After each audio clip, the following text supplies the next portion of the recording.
Hello everyone and welcome to the weird, scary and horrible parts of humanity. Today we are continuing our look into the 7/7 bombers and looking at what was seen as the ringleader of the 7/7 bombings, Mohammad Sidique Khan.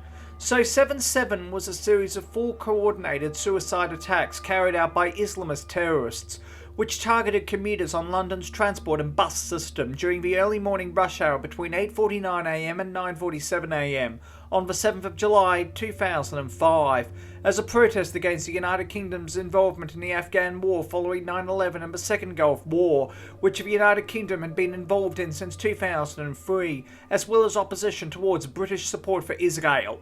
While 7/7 would claim 56 lives and 784 people were injured, representing the deadliest terrorist incident in the United Kingdom since the 1988 bombing of Pan Am Flight 103 near Lockerbie in Scotland, and was the United Kingdom's first Islamist suicide attack, it should be noted that it was far from the first attack on London's public transport system, nor would it be the last, and it didn't have the same geopolitical impact of 9/11, and other than for the families of the murdered and injured who would never recover, London and indeed the United Kingdom seemed to bounce back rather quickly. There was a memorial to the 14 people who died on the number 30 bus at Tavistock Square, the Tavistock Square Gardens Memorial, as well as the 7 July Memorial in Hyde Park.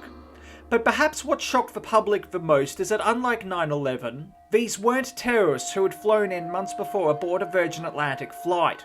These were local lads who all, bar Jermaine Lindsay, had been born in the United Kingdom but had all grown up in the United Kingdom, and in essence were homegrown terrorists, which sent bewilderment and shudders across the United Kingdom.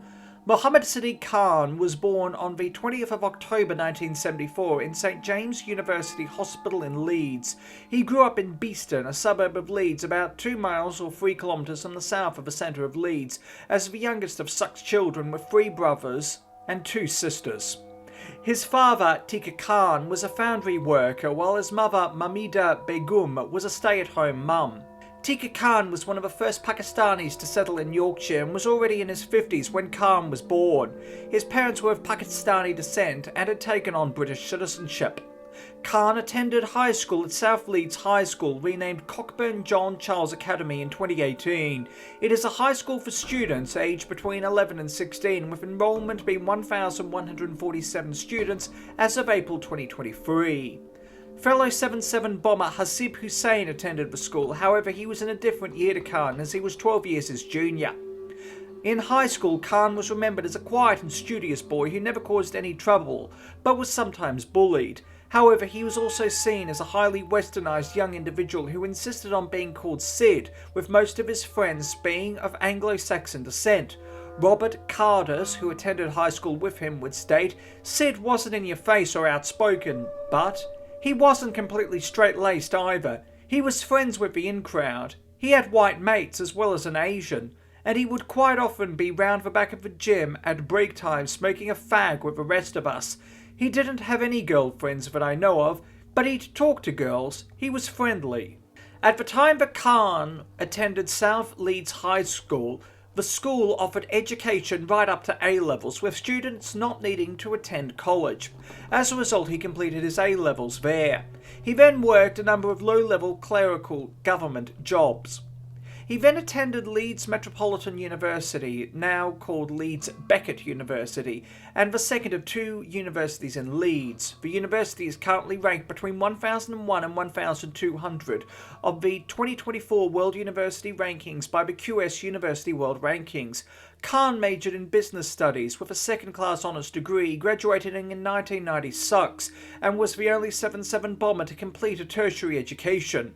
While at university, he met his wife, Hasina Patel, who was doing a 3-year sociology degree, with the two marrying on the 2nd of October 2001, despite initial family disapproval of the relationship. The relationship was disapproved of because her family was from India and she was a Deobandi Muslim, directly opposed to his family's Barelevi connections. He had a daughter in May 2004 who was named Mariam. Patel's mother, Farida Patel, worked as a council liaison officer at a school in Dewsbury, and in 1998 was the first woman of Asian descent invited to a Buckingham Palace garden party to meet Queen Elizabeth II and other members of the royal family in recognition of her work amongst the Islamic community in Dewsbury. However, Khan changed at the age of 25, and in 1999 he became influenced by radical Imam Abdullah el-Faisal and went down the road of Wihabism. Indeed, an outdoor pursuits instructor who worked with Khan, Mark Hargraves, would tell the BBC in 2011 that Khan had become brainwashed. Abdullah el-Faisal, born Trevor William Forrest in St James Parish, Jamaica, on the 10th of September 1963, preached in the United Kingdom until he was convicted of stirring up racial hatred and urging his followers to murder unbelievers, including Jews, Hindus, Christians, and other unbelievers. He was sentenced to 9 years in prison on the 7th of March 2003 for 3 charges of soliciting the murder of Jews, Americans, Hindus, and Christians, and 2 charges of using threatening words to stir up racial hatred in tapes of speeches to his followers. This was under the Offences Against the Person Act 1861. El-Faisal created a precedent in the United Kingdom as the first imam to be both trialled and sentenced in the United Kingdom. He was sentenced to 9 years in prison, served 4, and was then deported to Jamaica. Khan worked at Hillside Primary School in Leeds as a learning mentor from March 2001, with the school consisting mostly of children of immigrant families who had just arrived in the UK. His salary was £17,000 a year. To put that into perspective, in 1999 the average full-time salary was £17,803 a year. One child would note to The Guardian, "He seemed a really kind man. He taught the really bad kids, and everyone seemed to like him." However, his reputation amongst staff was a mixed bag. Some colleagues said he was a quiet individual who did not talk openly about his religious or political beliefs, while others asserted that he displayed openly anti-British white prejudice. He told colleagues that he had turned to religion after a far from blameless youth that had seen him involved in fights, drinking and drug taking. However, there is no evidence of this. He was involved in the community-run Hamara Healthy Living Centre in Beeston and worked at its youth outreach project, the Hamara Youth Access Point, a drop-in centre for teens in Leeds operated by the Hamara Healthy Living Centre. It was frequented by 7/7 bombers Hasib Hussein and Shehazed Tanweer, and it is speculated that Khan used this as a breeding ground. Khan is known to have met Hussein in the latter half of 2003. During this time, he also undertook other voluntary work with Muslim youths, including whitewater rafting and camping. The Guardian would note that he worked best with children aged 5 and above and was a mentor to the young and vulnerable. Khan also attended the Stratford Street Mosque in Beeston, which was frequented by Tanweer and Hussein. In summer 2001, he worked with UK-based al-Qaeda operatives Omar Sharif and Asif Hanif and recruited them for terrorist training in Afghanistan. Both were British and of Pakistani descent. We will come back to the two in a minute. In July 2001, Khan travelled to Dubai in the United Arab Emirates and then made his way to Malakand training camp, where he learnt about bomb making. Malakand Training Camp is a military training camp in Pakistan which is run by al-Qaeda. He would return on the 4th of September 2001 to the United Kingdom. Throughout the early 2000s, he would travel a lot more to Pakistan. He also travelled to Indonesia in 2002 to train with the Indonesian terrorist group Jemaah Islamiyah. According to the Age newspaper, there he met the ringleaders of the Bali bombings, with the bombing taking place on the 12th of October 2002.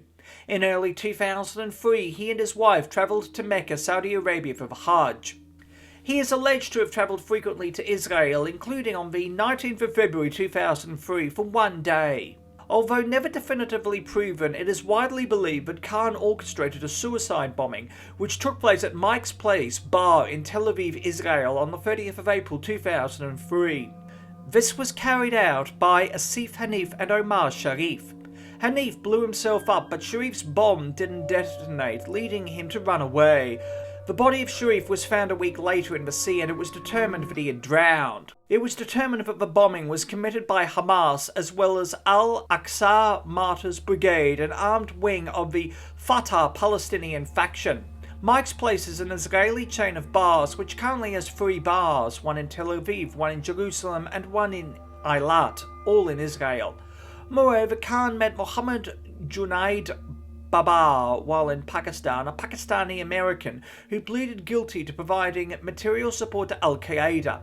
It was alleged in the 1% Doctrine, a book by journalist Ron Suskind on the hunt for terrorists since 9/11, published in 2006, that Khan was put onto a no-fly list by the National Security Agency to prevent him from travelling to the United States of America as a suspected terrorist. While the Times would run the headline, US issued alert on 7/7 bomber in 2003, the Daily Telegraph disputed this, as they believe that there may have been a confusion in identity with another Muhammad Khan, a British citizen suspected of terrorism by the National Security Agency.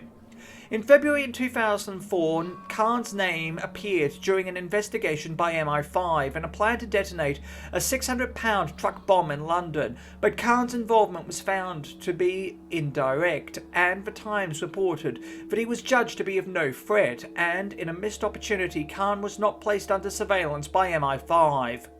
Between 20 September and the 19th of November 2004, he would take a long absence from work. It is believed that he travelled to Pakistan during this time. This led to him being dismissed. BBC News noted that prior to this, his career in education was promising. On the 19th of November 2004, Khan flew aboard Turkish Airlines via Istanbul, Turkey to Karachi, Pakistan, aboard Turkish Airlines flight TK105 along with Tanweer. The duo would return in February 2005, once again aboard Turkish Airlines, aboard flight TK1057 from Karachi to the United Kingdom via Istanbul in Turkey. Today, Turkish Airlines uses these flight numbers for their Istanbul to Zagreb in Croatia service, but the airline continues to serve Karachi in Pakistan. It is speculated that while in Pakistan he met Osama bin Laden and other members of al-Qaeda. However, an inquiry into 7/7 in 2006 found that 7/7 was done on a shoestring budget and there was no direct involvement from al-Qaeda.